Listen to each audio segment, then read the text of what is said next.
Today I'd like to show you how a CarW-enabled Fab-Pak from Lincoln Electric makes programming robots easy.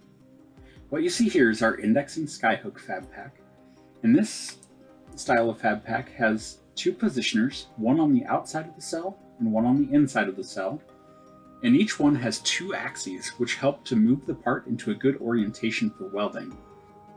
One of the benefits of an indexing skyhook is that the robot can be working on the inside of the cell while the operator is safely unloading and loading the next part on the outside of the cell. When you purchase a Fab-Pak from Lincoln Electric, you'll get this virtual station to go along with it to help with the programming. So to start, let's import a part that we can work on. So we're going to come up to Import, Geometry, and you can see I have an axle step file, but we also support other CAD files shown here. So let's import this axle. And you can see it brought the part in underneath the robot, but we want it attached to the positioner. So let's switch to our Home tab. And what we're going to do is grab this axle file and drag and drop it up onto our positioner. And when we do, it asks if we want to move the part. We'll say yes. And then we want it to go onto Station 1. So you can see it brought it up onto the platter.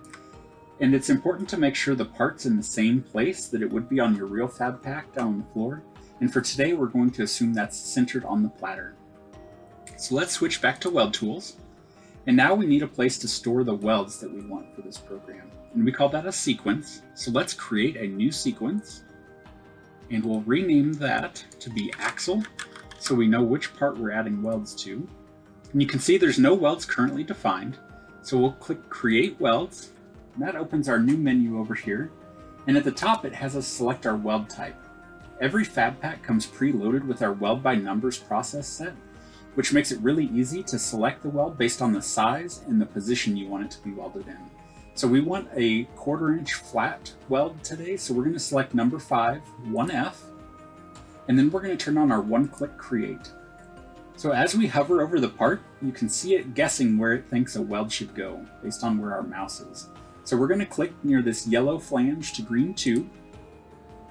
And you can see it went through and added robotic searches where it thought the best placement would be.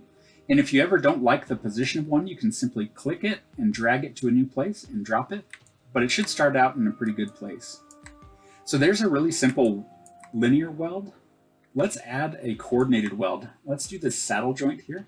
So I'm going to turn one click on again, hover over near the weld, click, and you can see it adds the weld right there for us. And then I'd also like to show this circle weld down here at the bottom. So again, we'll move our mouse near it, click, and it adds our weld in. All right, so those are the 3 welds I want to show you today. So now we need to send this to a robotic path planner. And that's going to gather up the part information and all the welds we've defined, along with those weld process, the weld by numbers process that we selected. So we're going to select our axle file, and we're going to ask it to plan. So we'll open the plan window and we'll send that off to our path planner. So now we can go off and do another task, and we'll come back in just a minute and see how it did. All right, let's check and see how the path planning is going. So we're going to open our sync window. And if we expand it out a little bit here, we can see that we have a completed plan. It took just under 5 minutes and it's all green. So let's download that and look and see what it gave us. So we'll sync that to our station, close the window here, and you can see it added these yellow lines to our station. And those yellow lines represent the robotic paths, and each one of those arrows is a different location the robot's going to have to move through to perform our 3 welds. So instead of just looking at the arrows, let's actually watch the robot simulate this motion. So we're going to select our axle program that we just downloaded, and we'll come up here to the Sync to Controller button, and then we will switch to our Simulation tab, and we can press the Play button on our Simulation tab.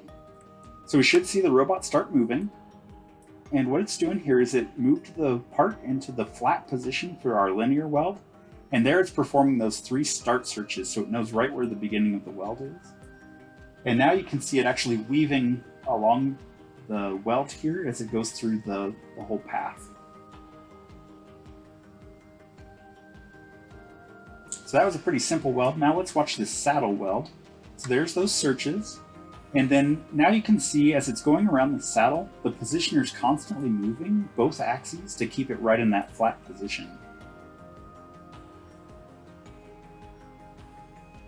And then we'll go through and do our big circle weld at the bottom.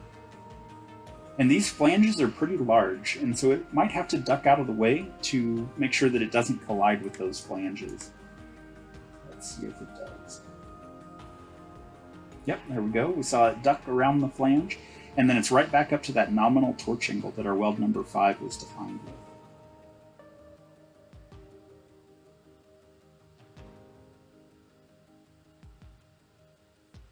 And let's see if it ducks around the blue flange as well. Here, so come on here.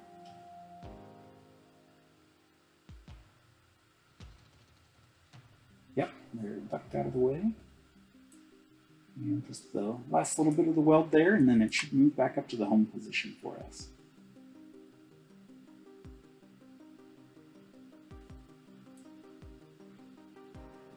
Excellent.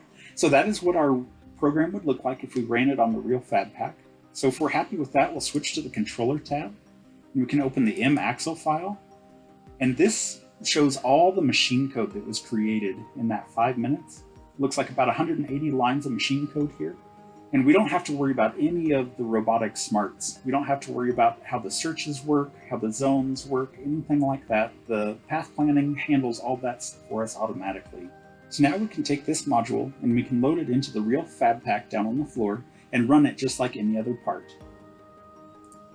Well, I hope that gave you a good overview of the CarW software and how that made programming the robot very simple. Thank you.